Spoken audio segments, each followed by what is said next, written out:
Hello my dear sewing friends, it's Alisa here, and today once again we're going to be creating something beautiful and modern out of very little fabric. Now I have a larger remnant over here and then a couple of smaller offcuts as well, but then to add to the challenge, this is not just a piece of fabric, it also happens to be a border print and a directional border print at that. And that's not all. To top it all off, I'm going to be doing it all on my new sewing machine. That's right, I have a little happy dance over here.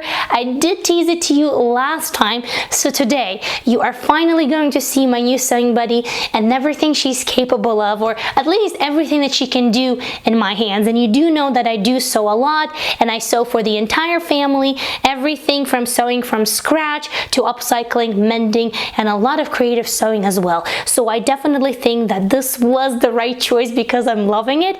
And if you are in the market for a new sewing machine, stay tuned. There's going to be a lot of really amazing deals. And big thanks to the amazing people at Top Notch Sew and Vac for providing these awesome deals for us, for suggesting a really great sewing machine, and for sponsoring this video. So without any further ado, let's roll. Speed all the way up.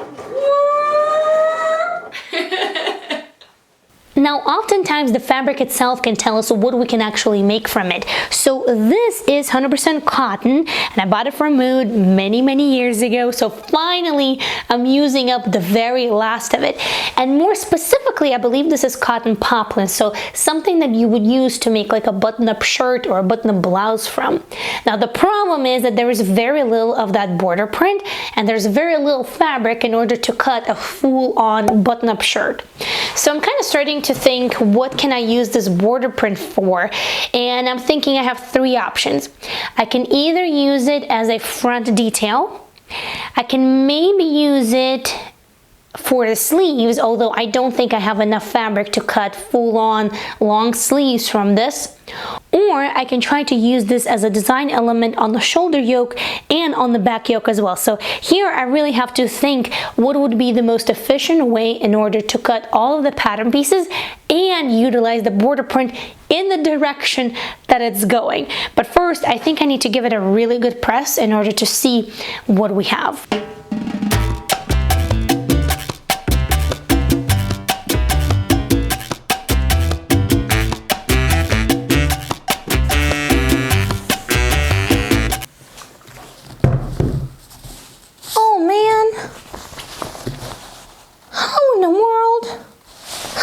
Happen. I have a hole right in the middle of my fabric. Okay, all right. No panic, no stress. I have no idea how that happened. So, all right, I think we can figure it out. So the first step for me would be to actually adjust the pattern pieces to reflect my design idea. So then I can figure out how can I cut them out around that mysterious hole that just appeared in the middle of the whole fabric piece. On the bright side though, I'm going to be using my trusted button-up shirt pattern that I drafted some time ago. And this was actually made using the same button-up shirt pattern. And I think this is a really great example how you can use the same pattern, make minor changes and modifications, and get dramatically different results. So I always encourage you to look beyond what you see and also use what you already have, because as you see, just minor changes lead to different results. That way you don't have to draft anything from scratch or purchase a new pattern or reinvent the wheel. You can just simply use what you have and sort of channel those creative juices, make something beautiful that you already know that you love from the pattern that you already have. And as for the adjustments that I'm going to make for this design, of course I need to shorten the sleeve because there's just not enough fabric. I'm also thinking to give myself just a little bit more waist, just because the fabric itself is quite romantic and I would like for it to be not as full and not as relaxed fit. And I think I'm going to open up the neckline a little bit as well, because I'm not sure if I'm going to do an actual collar stand. And yes, I think that about makes it.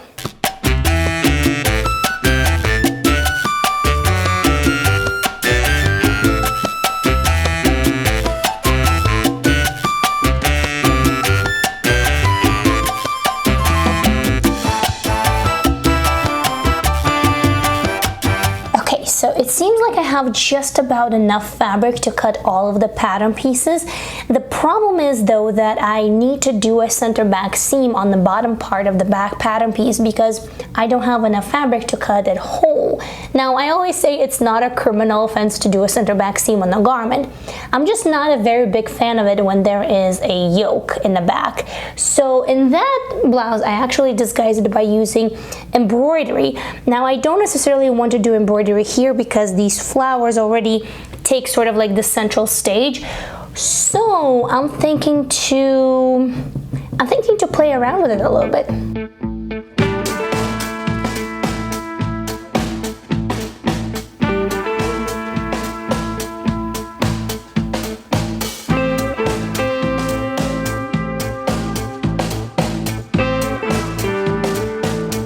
Now, while I'm cutting all of this out, I wanted to mention one really important part, and that of course is the grain line. Now, this is a border print, and the border prints are usually printed in a very specific manner along the selvage. So you see me cut pattern pieces both on a straight grain and on a cross grain, but strictly on a straight or on a cross. You don't see me position them however I want to. So that's a really important part, because if the garment is loose fitting and not extremely tight fitting, like in this case, then cutting both on a cross and on a straight will be just fine in my opinion. I've made many garments that way, utilizing just a very little amount of fabric that I have, and everything has been fine. And I do have a video about working with fabric scraps and incorporating them into your garments in the most wonderful, modern, fashionable way, and how to treat the grain line, and I go over that topic very detailed. So definitely take a look. I will leave the link for you guys in the description of this video. Alright, well, this is everything that I have left after cutting everything out, and perhaps some of these little pieces could be used for a pocket, but that will be a little bit later. Now let's get sewing. And with that, meet my new sewing buddy, Burnett B38. Now, I think I had her for 3 weeks now, and those have been really fun 3 weeks. And I thought that the best way to really test the sewing machine and see if I can, recommend it, because you do ask me a lot, what sewing machine would you recommend to buy for somebody who's excited and interested in sewing? And as much as I love my Zinger Confidence 7470, I believe it's discontinued at this very moment. So I always say this is the sewing machine I've been using for 10 years, and that's it. So this is a really new experience for me, and I've done on her anything that was sort of coming my way sewing wise, from darning my husband's shorts, which she has a really nice darning function for those smaller tears and rips, and I had no idea. I found that in the manual and I was like, oh, well, that's a nice surprise, to testing out decorative stitches and then combining them into one embroidery motif, as you saw in my upcycled blouse, to basically everything in between, from small projects to full-on garments, sewing knits, and she's been handling everything like a champ. Hey, hi, hi, what you doing? Eves, do you approve? I think she approves. I'm starting my sewing by assembling the button plackets, and here I wanted to give you 2 quick tips that might help you out next time you sew a button shirt or a blouse. First of all, I don't always interface the entire length of the button placket. Instead, I leave about ½ an inch from the bottom. That way, when I go and hem it, I don't have that extra bulk and thickness of the interfacing, and those little parts come out really nice and neat. And number 2, depending on what fabric I'm using for my button-up shirt project, sometimes when you fold the button placket, you can see those layers through. So in order to prevent that, instead of interfacing in the crease, I interface on top of the seam allowance. That part is going to be top stitch anyway, so you're not going to see the interfacing, but instead you're going to have a really nice button placket without those layers being visible. Now, I did promise some really great deals, right? So if you are in a market for, let's say, a new sewing machine or perhaps a serger, then these bundles are definitely worth looking at, and they're all offered by Top Notch Sew and Vac, which is a Burnett and Bernina dealership that sponsored this video, which thanks a lot. And they also sent me this Burnett B38 after I told them everything that I love about my sinker, all of the functions that I appreciate, all of the details that I use quite often. I also also told them what I sew, which as you know is a wide range of things, and how often I sew. So I also told them that this machine needs to last. So far, so good. Now the bundle that I got, which by the way is a special deal, you can't get it anywhere else, featured the machine itself, 8 different presser feet, and some of them I was like, what in the world is this? So I'm really looking forward to trying some of those. And then an extension table. I took it out, but I haven't had the chance to use it just yet. And then a kit of 60 spools of embroidery thread, and that is the same embroidery thread that you saw on that upcycled blouse where I was creating that beautiful embroidery motif. And you can get these bundles, of course, one option is Amazon, but better yet, for exactly the same price, straight from Top Notch website. You still get free shipping, which we all love free shipping, including myself, but that way, if you do have any questions or you need any help, you get the support and the confidence of a dealership. And whenever I do any sort of sponsored videos or collaborations on my channel, I try to make sure, at least to the extent that I can, that I work with kind and decent people. And just from talking to them through this entire process, they seem like really nice people, family-owned business that truly cares about their customers. So I will leave the link to my bundle right in the description of this video.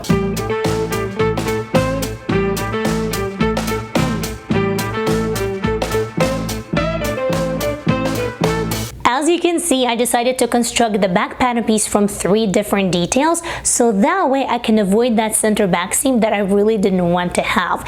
And I also wanted to try this, but the one that I was like, what in the world is this? It has a little brush over here, and apparently this is an overlock foot. So I thought, fantastic. I really didn't want to do a flat felt seams just because I also didn't have enough fabric for it. So this is going to be perfect to construct this entire garment from start to very finish on this one sewing machine.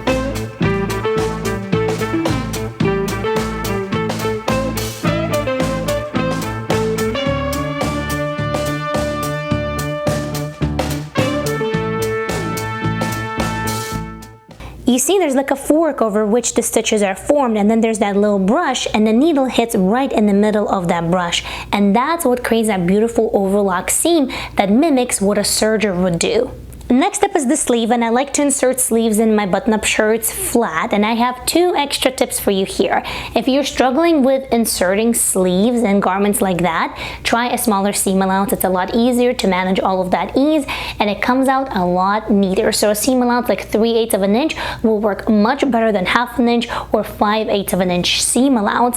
And extra tip number 2 is that fold and press your hem before you assemble your sleeve into the garment. That way, when the side seam is complete, all you have to do is fold the hem back and stitch it, and you don't have to struggle with trying to press the hem in and around. And I do exactly the same step for the bottom of the pant legs as well. Makes it so much easier, so much more efficient, and also a lot more pleasant completing the project, especially knowing that a lot of people really don't like the step of hemming.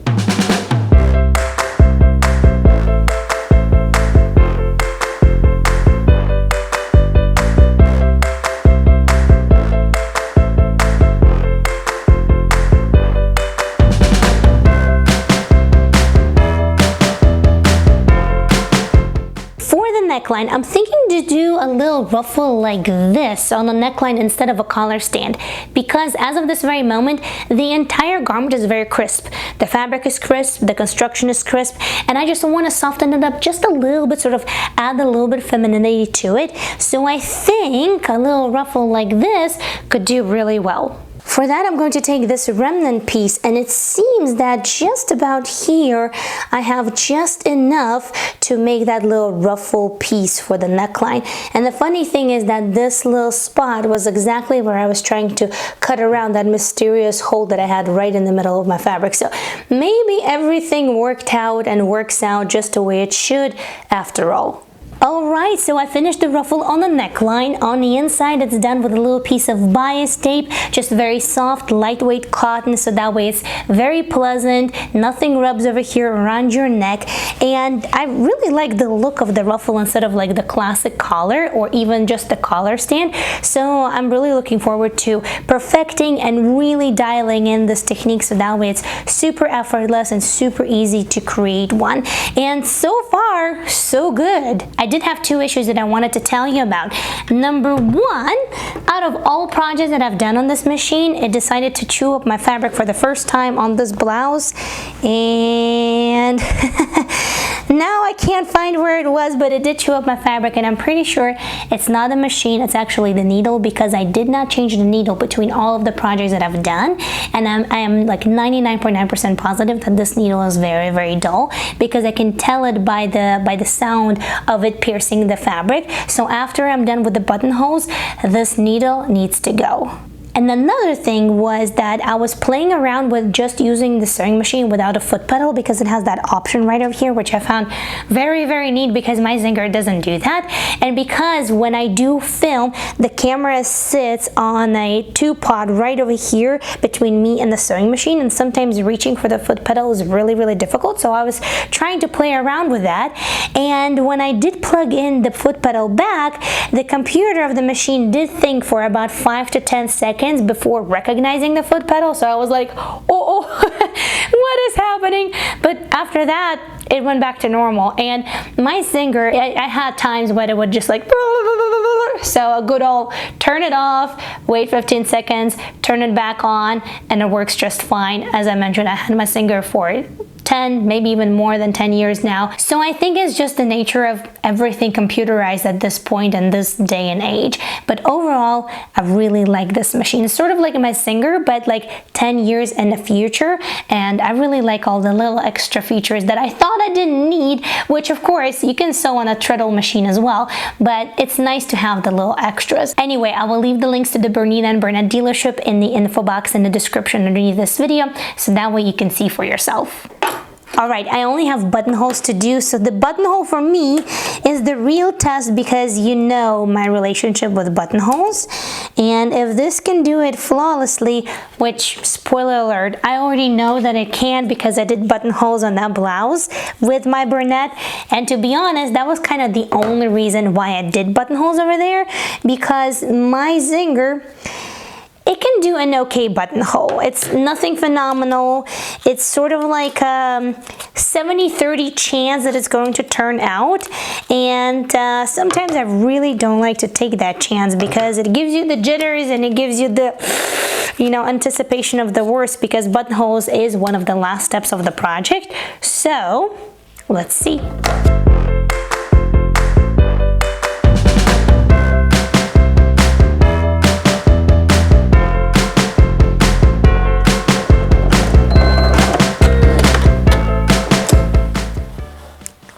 Sweet. So now let's take a look at the final result.